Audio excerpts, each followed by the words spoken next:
नमस्कार दोस्तों, स्वागत है आपका आज के मुख्य समाचार में, जिसमें सबसे पहली और बड़ी खबर में आपको बताएंगे कि पीएम मोदी के बनारस आने की गिनती है, लेकिन मैं तो यहीं का हूं। कांग्रेस उम्मीदवार अजय राय ने जताया जीत का भरोसा। दूसरी खबर में जिक्र होगा कि लोकसभा चुनाव के परिणाम चौंकाने वाले होंगे। राजस्थान के पूर्व मुख्यमंत्री अशोक गहलोत का बड़ा दावा। तीसरी खबर में आपको बताएंगे कि संजय राउत का पीएम मोदी पर बड़ा हमला, केजरीवाल को लेकर बोले वो अब पहले से ज्यादा खतरनाक नेता। खबर में आगे जिक्र होगा कि प्रियंका गांधी ने चुनावी बॉन्ड को लेकर बीजेपी पर दागे सवाल। और इसी के साथ आगे आपको बताएंगे दोस्तों कि वरुण गांधी का टिकट कटने से मेनका गांधी नाराज, बात नहीं बनी तो लेंगी बड़ा फैसला। इसी प्रकार की तमाम बड़ी खबरें आपके लिए लेके आए हैं, लेकिन उससे पहले अगर आपको भी ऐसा लगता है कि 2024 में होने वाला है बड़ा बदलाव, तो वीडियो को कीजिए लाइक और चैनल को सब्सक्राइब करके बेल आइकन दबाकर कमेंट में लिखिए जय हिंद। रुक करते हैं सबसे पहले और बड़ी खबर की तरफ। पीएम मोदी के बनारस आने की गिनती है, लेकिन मैं तो यहीं का हूं। कांग्रेस उम्मीदवार अजय राय ने जताया जीत का भरोसा। जी हां दोस्तों, प्रधानमंत्री नरेंद्र मोदी के खिलाफ वाराणसी लोकसभा सीट पर फिर से उम्मीदवार बनाए गए उत्तर प्रदेश कांग्रेस अध्यक्ष अजय राय ने कहा है कि इस बार बनारस में Indian national developmental inclusive alliance और भाजपा नीत राष्ट्रीय जनतांत्रिक गठबंधन के बीच सीधा मुकाबला है और चुनाव में स्थानीय बनाम बाहरी का मुद्दा भी अहम भूमिका निभाएगा। राय ने रविवार को बातचीत में कहा कि इस दफा लोकसभा चुनाव सीधे तौर पर इंडिया और एनडीए के बीच होगा और इससे समीकरण बदल गए हैं और चुनावी माहौल भी बिल्कुल परिवर्तित हो चुका है। जनता बेरोजगारी, महंगाई, भ्रष्टाचार और भाजपा के विकास के झूठे दावों से त्रस्त है और वो इस बार बदलाव का मन बना चुकी है।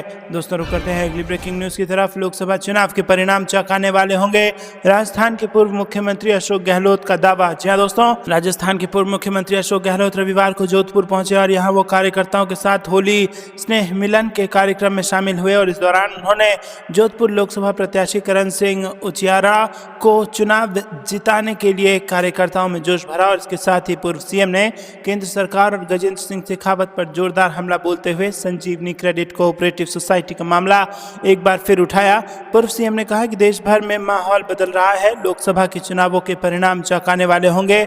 देश के दो मुख्यमंत्री जेल में हैं और झारखंड के मुख्यमंत्री और दिल्ली के मुख्यमंत्री भी, जिन्हें जनता ने अपना मत देकर जिताया है।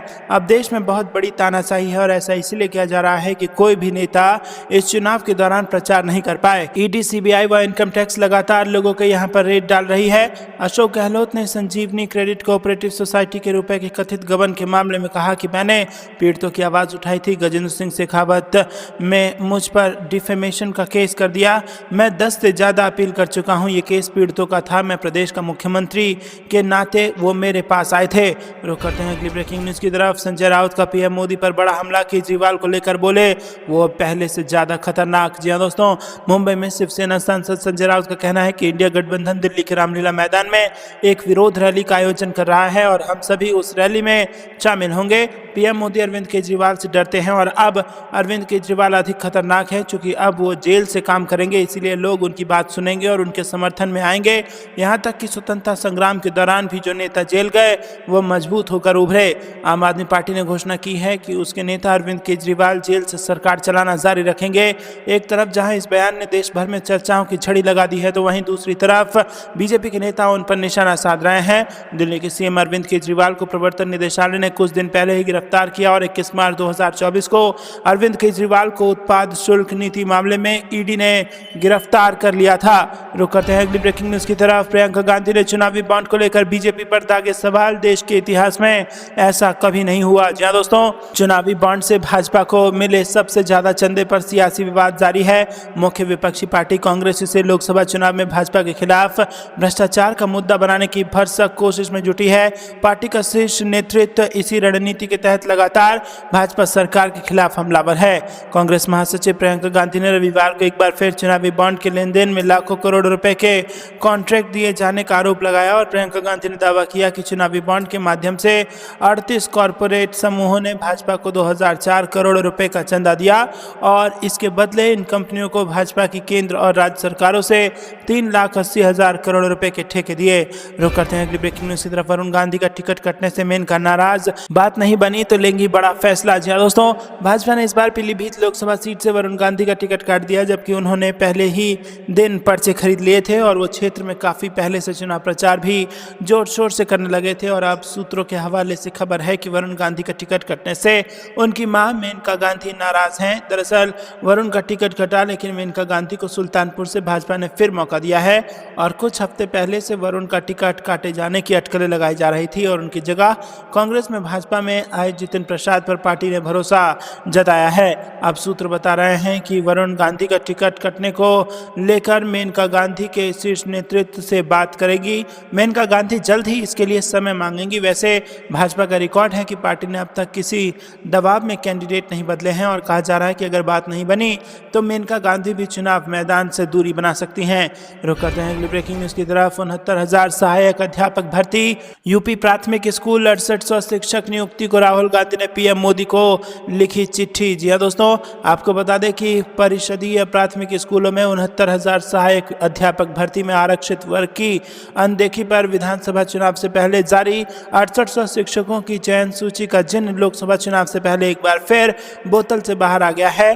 कांग्रेस नेता राहुल गांधी ने प्रधानमंत्री नरेंद्र मोदी को पत्र लिखकर ओबीसी और एससी वर्ग के अभ्यर्थियों के साथ न्याय करने का अनुरोध किया है और 9 मार्च को भेजे पत्र में राहुल गांधी ने प्रधानमंत्री से इस मामले में हस्तक्षेप करते हुए जवाबदेही सुनिश्चित करने का अनुरोध किया है।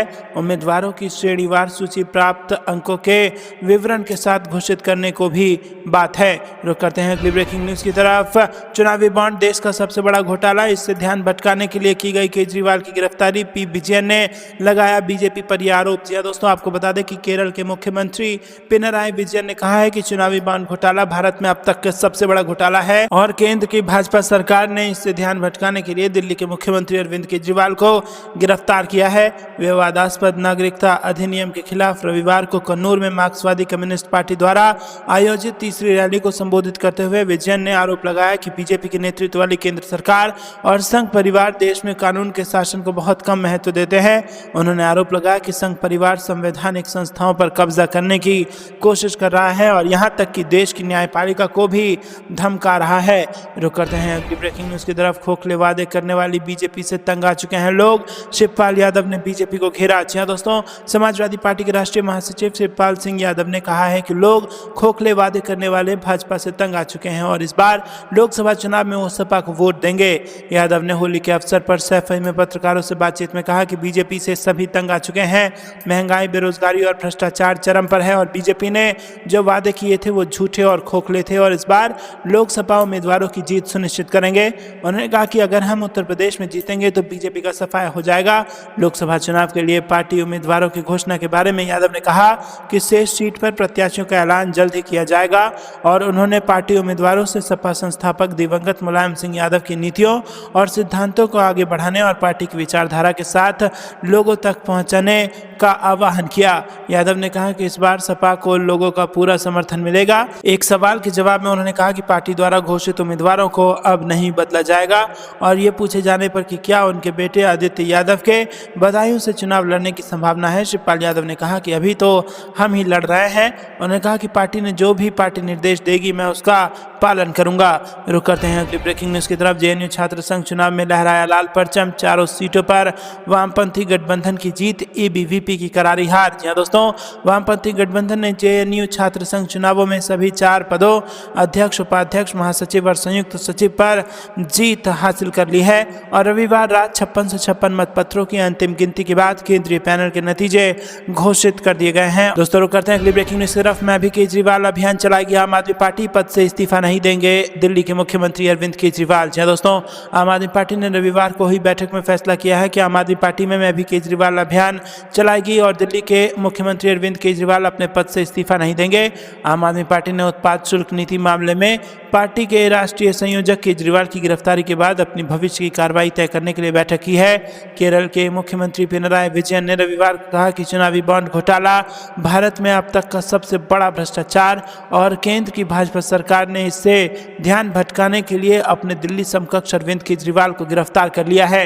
रुक करते हैं अगली ब्रेकिंग न्यूज की तरफ। बीजेपी के दिग्गज नेता शांता कुमार ने भगवा पार्टी को दिखाया आईना, सिर्फ कुर्सी की राजनीति करने का लगा दिया आरोप। जी दोस्तों, भारतीय जनता पार्टी पार्टी के दिग्गज नेता और हिमाचल प्रदेश के 2 बार मुख्यमंत्री रहे शांता कुमार ने भगवा पार्टी को आईना दिखाते हुए कहा है कि उनकी पार्टी भी आज कुर्सी की राजनीति में लिप्त है। उन्होंने कहा है कि सिर्फ राम मंदिर बनाने से काम नहीं चलेगा, हमें उनके सिद्धांतों का भी पालन करना होगा।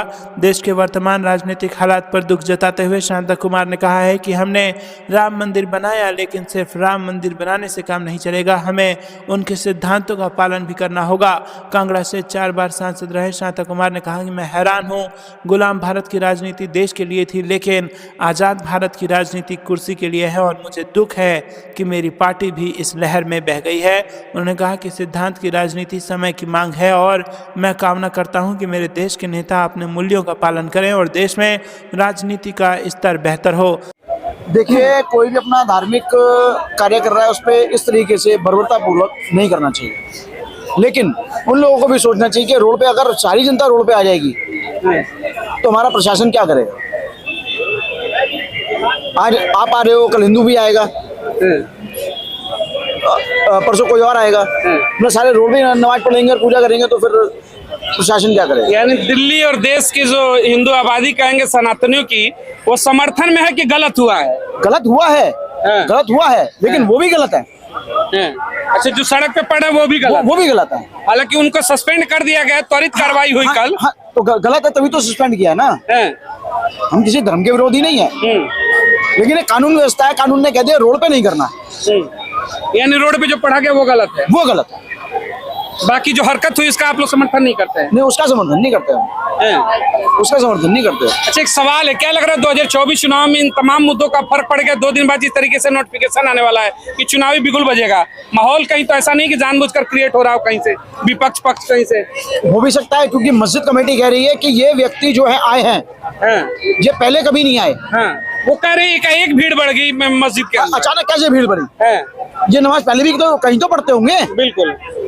वहाँ पे क्या वो खाली पड़ी जगह, या वहाँ पे वो बंदे और आ गए थे? यानी अगर ढंग से जांच हो तो चुनावी बिसात भी हो सकती है। बिल्कुल हो सकती है, बिल्कुल माहौल खराब करने की कोशिश। क्या लग रहा है, मोदी की वापसी हो रही है 24 चुनाव में? वो तो होनी है, वो लाजमी है। लाजमी है, लाजमी है। भाई सामने गठबंधन भी है। गठबंधन नहीं, ठगबंधन है। उसका अलायंस का नाम क्या है? इंडीए। मैं उसको इंडिया नहीं कहूंगा। नहीं, INDIA इंडिया है, वो इंडिया हो गया ना। I.N. है, कई सारा डॉट नहीं है, वो डाउट है। अच्छा, वो डाउट है, डॉट नहीं है। Idiot, नेस्टी, disturb alliance. वो भी कह रहे कि ये बीजेपी वाले भारतीय जुमला पार्टी हैं, फिर उनको क्या कहेंगे आप? हैं, हो सकता है उनकी विचारधारा होगी, ये मेरी विचारधारा है। आ रहे हैं मोदी, आ रहे हैं मोदी। चलिए, क्या कहेंगे? कल दिल्ली में जिस तरीके से नमाजियों के ऊपर एक आपने वीडियो देखी होगी, गलत हुआ कि सही हुआ? तो गलत ही है भाई, जो चीज गलत है माने हम सजदा कर रहे हैं। अगर हम रुक में है तो अगर मान वो सड़क पे है, अगर नमाज 2 मिनट का टाइम होता है, वो अगर नमाज सजदे करके वो कह सकते हैं कि भाई आप सड़क पे नहीं कर सकते हो, तो उसको तो बाद में समझा जाता है ना। अगर हम रुक में है तो हमें लात मारना नहीं, किसी को हक नहीं है।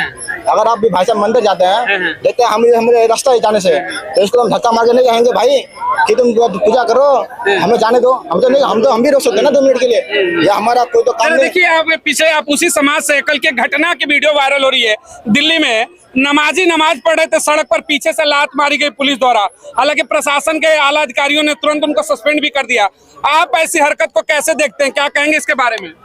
सर माफ करना, मैं इस बारे में भी कुछ बोल नहीं पाऊंगा। मैं खुद बाहर से आया और इस चीज का मुझे नॉलेज नहीं है। मैं बता दे रहा हूँ, सड़क पर नमाज पढ़े जा रहे थे कल जुम्मे की। कुछ लोग मस्जिद में जगह ना होने की वजह से सड़क पर नमाज पढ़ रहे थे, लेकिन पुलिस के उसमें सिपाही आते हैं और पीछे से लात मारते हैं नमाज पढ़ते वक्त। हालांकि उनको अधिकारियों ने सस्पेंड कर दिया। ये गलत है, सही है, क्या कहेंगे? इंद्रलोकपुरी की घटना है दिल्ली। मैं कुछ नहीं बोल पाऊंगा, माफ कर। सड़क पर नमाज जायज है? सड़क पे क्या, वो तो अब जो शुरू से चल रहा है मसला कि इसको बंद कर दिया गया था, लेकिन अब जो है मसला वो जाने क्या है, अब इस समय कुछ बता नहीं। आप इस्लाम से एक सवाल है कि सड़क पर नमाज जायज है? नहीं, सड़क पर नमाज तो कोई भी नहीं पढ़ पाता। वो सड़क पे क्या, मस्जिद है, मस्जिद में पढ़ना चाहिए। सड़कों की जायज नहीं मानी जाती है? जायज नहीं, अगर तादाद के हिसाब से अगर कुछ होता भी है, संख्या बढ़ती है तो पढ़ा जा सकता है। के लिए तो कुछ अच्छा, और कल की घटना, ज्यादा 10 मिनट 5 मिनट लगता नमाज में, बस इतना ही है। यानी उतनी सहूलियत देनी चाहिए? बिल्कुल देनी चाहिए। लेकिन जनाब मैं एक चीज कहूँगा, मस्जिद कमेटी कह रही है कि ये व्यक्ति जो नमाज रोड पे पढ़ रहे थे, इससे पहले कभी नहीं आए, पहली बार आए हैं। इससे पहले भी तो कहीं पढ़ते होंगे ना, वहाँ क्यों नहीं गए? मैं कोई हुआ गलत हुआ है, मैं उसको भी चलिए 24 का चुनाव जरा एक सवाल है, कहाँ से हैं? दिल्ली से, कहाँ से? मैं इंदौर से। इंदौर से। चलिए भाई, मध्य प्रदेश वालों से अभी तो आपने फिर से बीजेपी को रिपीट कराया। सवाल है, क्या वहाँ पर भाजपा का कमल खिल रहा है या फिर पंजा चल रहा है? नहीं, बिल्कुल भाजपा का कमल खिलेगा और खिलता रहेगा। क्या बात है, देश का मुसलमान अब दिल्ली की लाल किले के सामने से कह रहा है कमल खिलेगा। बिल्कुल खिलेगा, क्यों नहीं खिलेगा कमल। हाँ? यानी खिलेगा। मुसलमानों को वोट भी इस बार बीजेपी को। मुसलमान वहाँ पे होया हिंदू प्लस, ये बात कुछ नहीं, सिर्फ देश का काम होना चाहिए, वो बीजेपी हो या कांग्रेस हो, देश हित में काम होना चाहिए। क्या बात है, आपके विचार तो सारी पॉलिटिकल पार्टियों की नींद उड़ा देंगे। आखिर बीजेपी क्यों पसंद है, कुछ बताइए। काम के लिए, सिर्फ काम अच्छा होना चाहिए। मोदी का काम अच्छा लगता है। अगर अच्छा काम करेंगे तो अच्छी बात करेंगे। ये 10 साल में किया कि नहीं, ये पूछ रहे हैं ना। अब वो क्या किया क्या नहीं किया वो सारी जनता जानती है। आपको पसंद है? जो काम किया है अच्छा किया, वो पसंद है। मोदी काम के बदले तो वापसी कर रहे हैं। बिल्कुल करेंगे, अगर काम अच्छा किया होगा तो जनता बताएगी। राहुल को मौका दे रहे हैं आप लोग? बिल्कुल, मैं बोल रहा हूँ ना, जिससे भी मतलब जिसने भी अगर कुछ काम किया है तो वो बिल्कुल आएगा। 370 से खुश है? अब उसका मुझे नॉलेज नहीं है, क्या मतलब 370 का आपको नॉलेज नहीं है? बिल्कुल नहीं। जम्मू कश्मीर से जो हटा नहीं पता आपको? 370 का मसला जम्मू कश्मीर का है। हाँ। तो उसके बारे में मुझे इतना नॉलेज। राम मंदिर के लिए आप लोग समर्थन कर रहे हैं? देखिए, अब वो तो कोर्ट ने जो दिया है वही है, बस हमारा उसका स्वागत है। कोर्ट का स्वागत सभी ने। नाराजगी कुछ नहीं है? नाराजगी का तो कोई बात ही नहीं है। ज्ञान वापी के लिए क्या कहेंगे? वहाँ पर कर भाई शिवलिंग निकल गया। अभी जो चल रहा है वो हो जाएगा, फिर ना फैसला उसके बाद में जो भी होगा बताया। मुस्लिम पक्ष ज्ञान वापी देने को तैयार है? नहीं, क्यों देगा, अभी तो लड़ाई वो चल ही रहा मसला उसका जो भी है। अगर कोर्ट से फैसला हो तो मान्य करेंगे उसको भी? मैं क्यों मानना करने वाला, मैं अकेला कौन होता हूँ। सारी कौम है, सारा हिंदुस्तान। कौम तैयार है स्वागत के लिए? अगर सारी कौम का स्वागत हो करेगी सारी कौम, तो हम भी उसके साथ। चलिए, बहुत बहुत धन्यवाद। देखिए भाई, अब तो बीजेपी के समर्थन में मुस्लिम समाज है, अब क्या चाहिए? अब तो लग रहा है कि वाकई में आप लोग डंका बजाएंगे। ये लगाइए, जो लोग कहते हैं कि बीजेपी धर्म की राजनीति कर रही है, वो तो आपने देख ही लिया। खैर वो मुस्लिम भाई है, मैं हिंदू भाई हूँ, और भी होंगे। वाकई में सबका साथ सबका विकास हो रहा है। क्या मुसलमान भी समर्थन करके गए लाल किले के सामने से? ये तो मोदी के काम बोलता है, तभी तो समर्थन कर रहे हैं सब। लग रहा है मोदी का काम इतना बोलता है। बढ़िया बढ़िया बोल रहा है काम। वापसी हो रही है। इंडिया गठबंधन है, वहाँ भी 28 दल है, कर मोदी का भाई सुपड़ा साफ करेंगे। इनके विचारधारा को देश समझता है। इनकी विचारधारा देश के प्रति सकारात्मक नहीं है। क्यों लगता है आपको? देश को लगता है। ये आप नागरिक है, आपको क्यों लगता है कि राहुल गांधी सकारात्मक नहीं है? कहते हैं कि युवाओं को 30 लाख रोजगार देंगे पहली कैबिनेट की बैठक में, कल का घोषणा है सरकारी नौकरी। ये सकारात्मक नहीं है तो नकारात्मक कहाँ से है? तो ये सब वादा पहले भी करते तो जाते नहीं जाते। ये भरोसा नहीं है? भरोसा नहीं है ना उनके। मोदी जी के काम पे, मोदी जी के बात पे लोगों को भरोसा है। राहुल जी के काम पे, राहुल जी के बात पे, राहुल जी के एजेंडे पर लोगों को भरोसा नहीं है। भरोसा नहीं। जरा एक आऊंगा परिवारवाद के सवाल पे। यूथ है, कल राहुल गांधी ने कहा कि 30 लाख नौकरियां देंगे पहली कलम चलेगी, तो मौका देना है राहुल गांधी को? बिल्कुल देना है मौका उनको। देना है? विश्वास है? बिल्कुल। आपको विश्वास है? आपके बगल में कह रहे भाई उन लोग के गठबंधन पे भरोसा नहीं है। अब उनके गठबंधन पे कुछ है, जो है धर्म के नाम पे जो है आजकल बातें चल रही है, जो है जो हिंदू मुस्लिम अभी जो घटना हुआ था, जो है जो नमाज पढ़ रहे थे जो है रोड पे बैठ के, उन सब चीजों को कहीं ना कहीं जो है एक तरफ दूसरे तरफ मुद्दा जो है दूसरे तरफ बढ़ता जा रहा है इस चीज को। मतलब धर्म को अलग अलग जो है हिस्सों में बांटा जा रहा है। एक धर्म के प्रति जो है ज्यादा नफरत फैलाई जा रही है। तो कहीं ना कहीं ये जो है चुनाव का मुद्दा है, चुनाव आने वाला है, इसी वजह से ये सब मुद्दा उठ रहा है। और हालांकि राहुल गांधी की बात है, राहुल गांधी जो है पहले जैसे थे उन्होंने मतलब अपने आप में बहुत सारा बदलाव लाया, अपडेशन लाए वो जो है। हाँ, अभी अच्छा जो है अच्छा बोलते हैं, उनका कोई मजाक नहीं उड़ा सकता। अभी पहले जो है मजाक उड़ाते थे जो है। आपको भरोसा है? बिल्कुल भरोसा है जो है। लग रहा है कि मोदी से बेहतर होंगे राहुल? बिल्कुल बेहतर होंगे। मोदी से बेहतर राहुल होंगे आपको? जी बिल्कुल। उम्मीद है जी। मोदी पर भरोसा नहीं है? नहीं, 1% भी नहीं। रोजगार को लेकर क्या कहेंगे? राहुल गांधी कहते हैं पहली कैबिनेट में 30 लाख नौकरियां दूंगा। बोले हैं तो जरूर देंगे। भरोसा है? बिल्कुल भरोसा है। जी। वापसी हो रही है राहुल गांधी? उन्होंने जो है वो अग्निवीर जो थे उनको भी जो है वो स्कीम हटाने की सोची है उन्होंने। स्कीम हटाने की सोची। देखिए, यूथ है, सीधा सवाल है, आपका भी अनुभव है, यूथ है, यंग ब्लड कहते हैं भाई, कह रहे कि राहुल पर भरोसा हमें तो है। इनके राहुल जी को अभी प्रधानमंत्री बनने के लिए देश के सेवा करने पड़ेंगे, देश का काम करने पड़ेंगे, देश में रह करके विपक्ष की जो भूमिका है वो निभाने पड़ेंगे। अभी उनमें वो परिपक्वता नहीं है, उनको सीखने पड़ेंगे। और ये टाइम उनके पास था जब मनमोहन सिंह थे, तो कैबिनेट का हिस्सा बनते यानी कि पीएम मटेरियल नहीं है राहुल? नहीं है क्योंकि वो वो देश की जनता को जो इंदिरा गांधी या जवाहरलाल नेहरू जो दिया था देश को, उस तो इंदिरा गांधी या जवाहरलाल नेहरू भी जब मंच पे जाते थे तो जनता को नमस्कार सर झुका के करते थे, और उनमें वो परिपक्वता नहीं है। वोट कैसे लिया जाता है? मटेरियल नहीं। जरा मैं एक सवाल आप लोग सुनूंगा, राहुल गांधी वो मटेरियल नहीं है क्या?